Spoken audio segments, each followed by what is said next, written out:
Hi there. Well, we're at the stage today where we need to glue this piece of Rimu in here once and for all. I think it's going to look pretty good. One thing I thought was, if I just flip this over so you can see a bit better, this area here I have to take out with the router, and this little bit here. That's quite a big chunk for the router to take out. I would really hate for this to tear and spoil the actual line here that it needs to be. So I think I'm going to, you can see where I've marked it, I think I'm going to cut most of this out to that line with a fret saw by hand, and then we'll use the router to trim that up perfectly flush after. This side here I'll probably just use a round rasp or round edge rasp or something like that. So I'm going to get on with that before I start the glue process, and then we'll get that in and get it set and move on. I'll cut this out and I'll see how we go. Unfortunately, I lost a little bit of video there.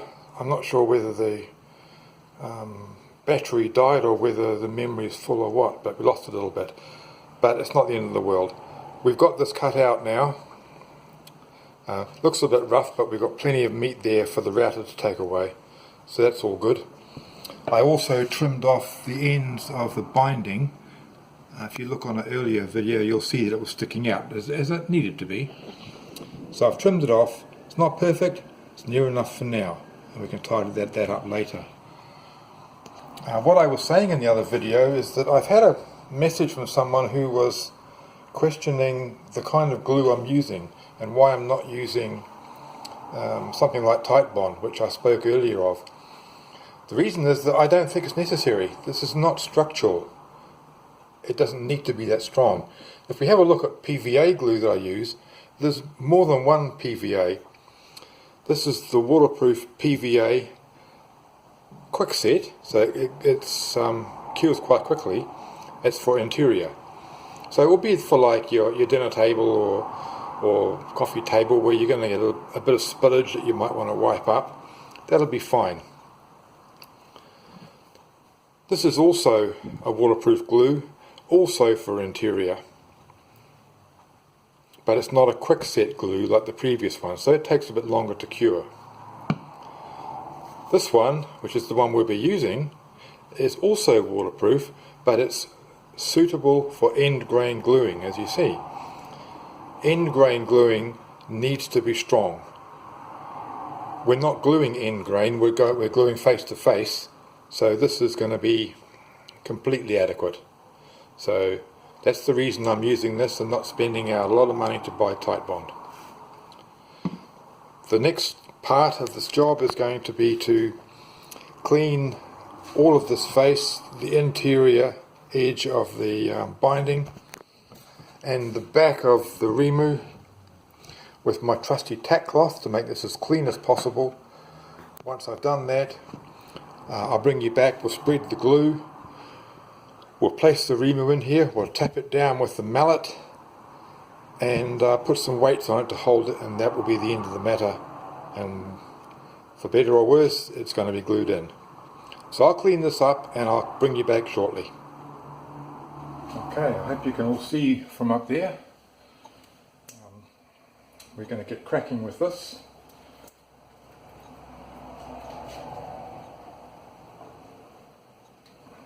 And see how we go. Now let's take the lid off to start with. Ooh. That was a bit unexpected, but I'm guessing we'll use most of that if I spread it out.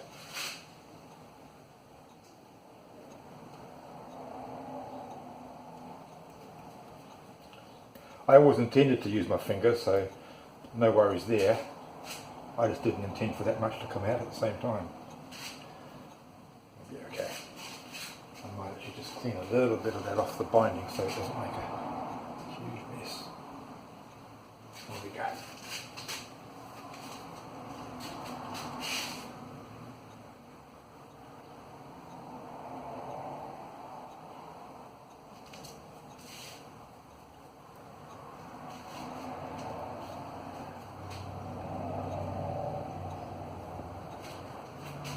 That was a bit more under control, wasn't it?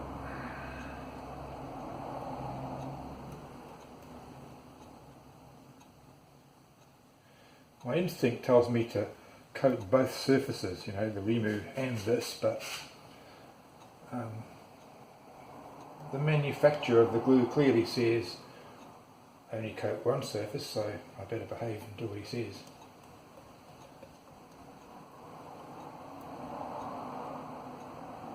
There will be a bit of squeeze out and probably a little bit of mess. I'm not really worried about that. We'll clean this up as we go. I can't worry too much about it. Alright, that looks pretty good. Let's put the lid back on this guy.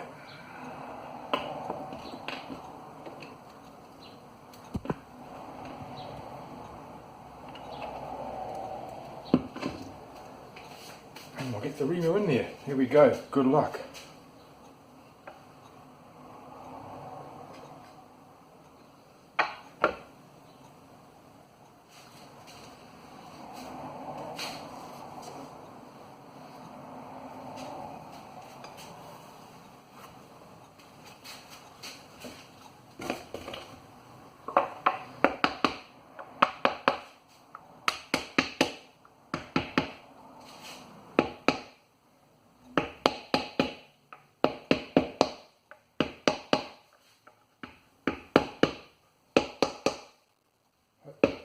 My head's not getting in the way.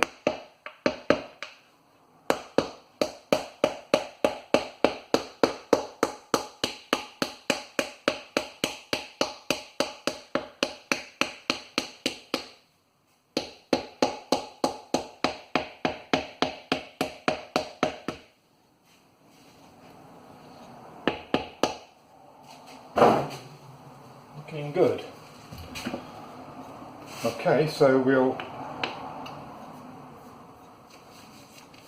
get some weight on this. The convention that I see going on the internet for people who do this kind of work is they use 1,000,000 clamps.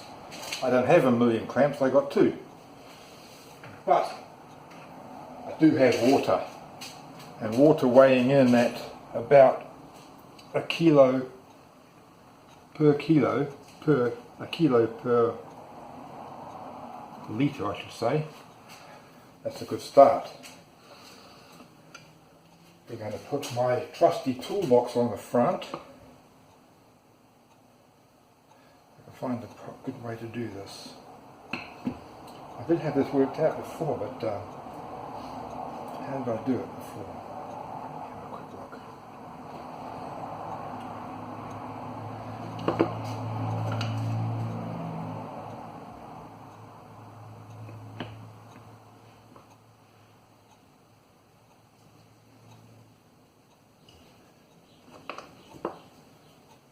Maybe something like that. I'll put my toolbox on there and we'll see what it looks like.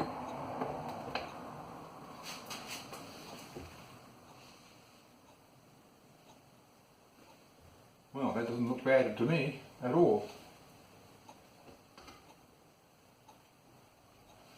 That all seems to be seated down fairly well. I was going to put a clamp each side here, but you know, I don't think it's necessary.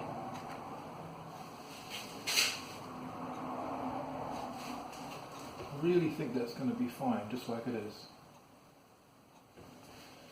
So I'm not going to mess with it. Let's just leave well enough alone and call it done. So I'll leave that now until tomorrow. Then we'll come back and we'll take the weights off and see how we go.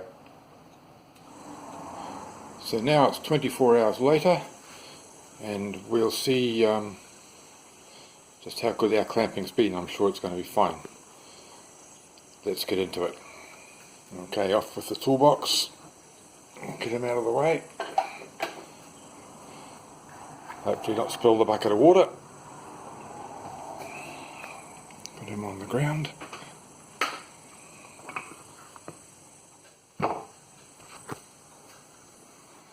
Wow. What have we got here? It's all looking pretty reasonable.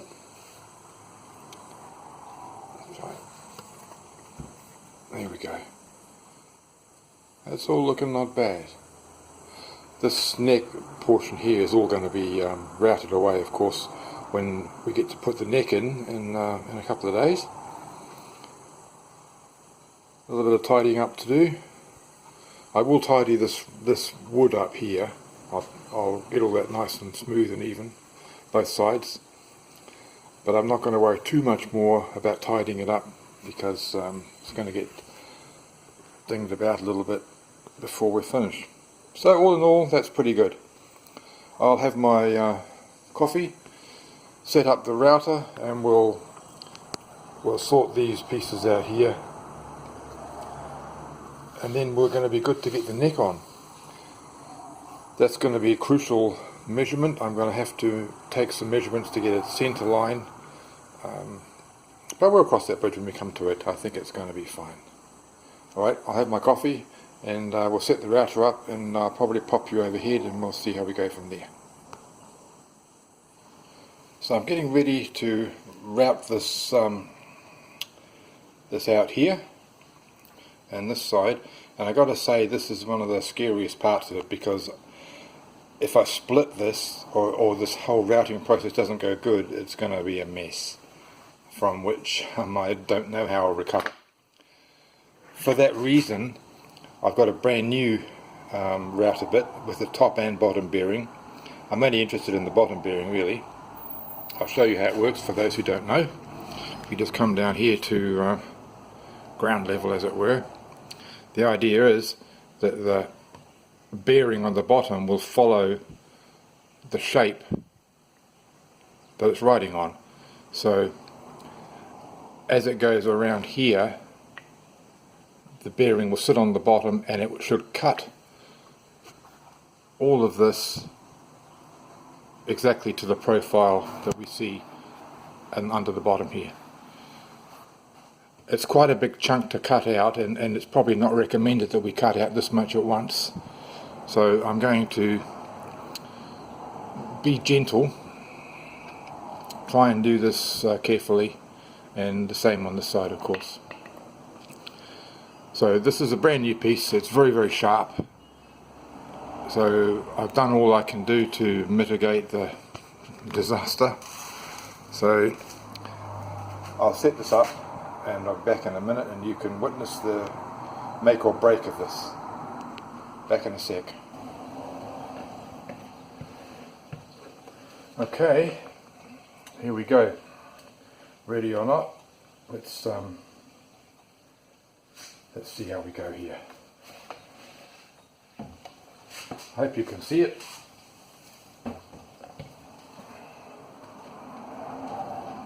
Hope I can find the off-on switch.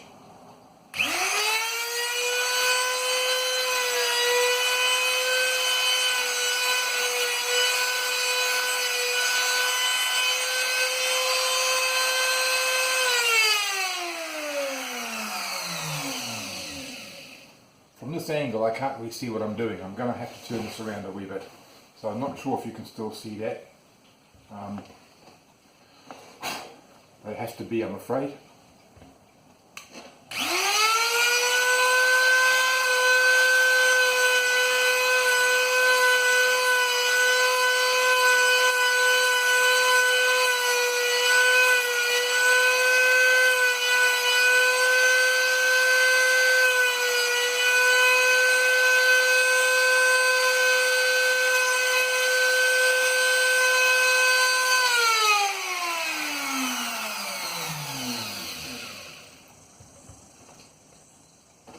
So far so good.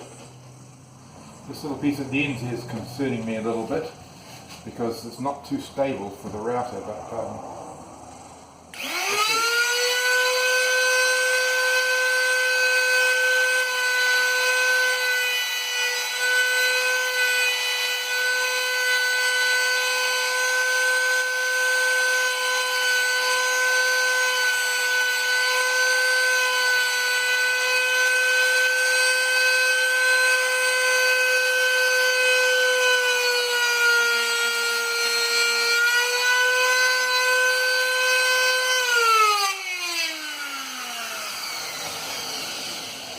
There's a problem here. Not a very nice one either. See what the router bit is doing in here? The bearing is not making a nice job of this. I don't know if that will clean up or not. Hold on a second.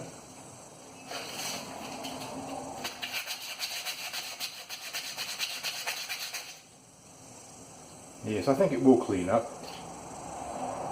Not very pleasant though.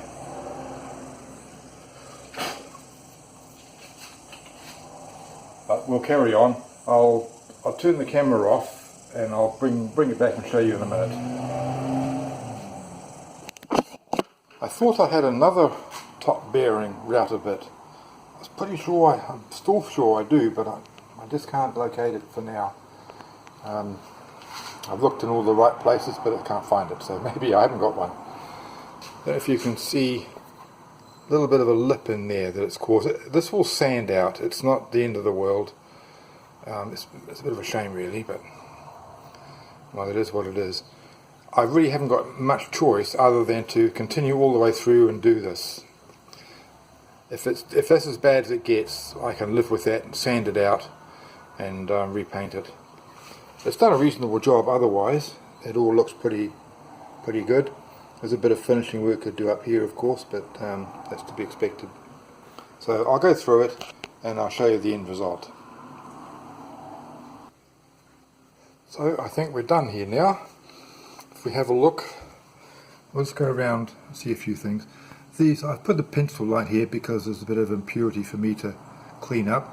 I did end up cleaning up that piece of glue, super glue that ran over the side and the back that you remember. I cleaned it up just because it was annoying me. Just a quick clean. It needs much more work than that. We've got another little piece here, another piece here, but that's okay. The Rimu inlay itself is in there. Now you can see that big gap just here. If I can focus, there you go. There's a gap just there between the Rimu and the body. That's not an issue at all. The reason being that, if I can just prop this up somehow, I'll try and do this one-handed.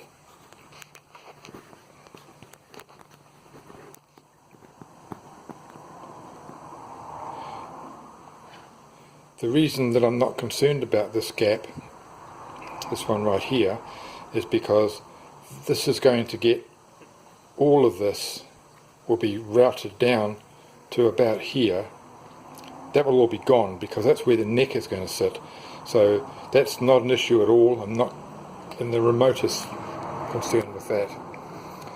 There is another few gaps which we'll have a look at.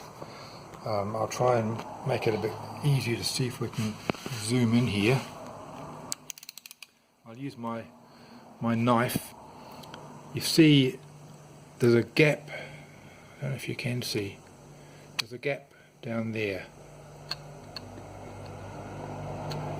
It goes all the way around, you can see there, perhaps it's a better look. See how the knife has slipped right inside? There's a gap between the Rimu and the binding itself. So that's happening in a few places. If we go to the other side, we've also got a gap here. It's a bit hard to do this one-handed.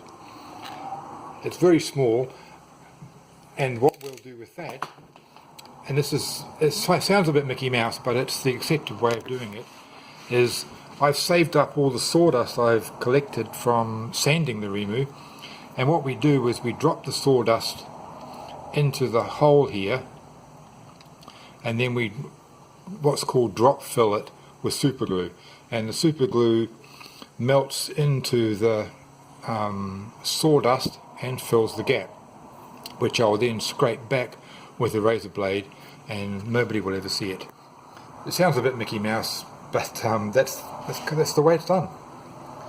So the next job will be, as I say, to route this neck out. The neck will be coming in here somewhere, which, as I just said, will take care of that gap there. So that will be a milestone. This already is, because now the Rimu's in there forever, and I'm pretty happy with it. Alright, that'll do for now. I'll talk to you soon when I get the neck done, probably towards the end of the week. Okay, take care. See you again. Bye bye.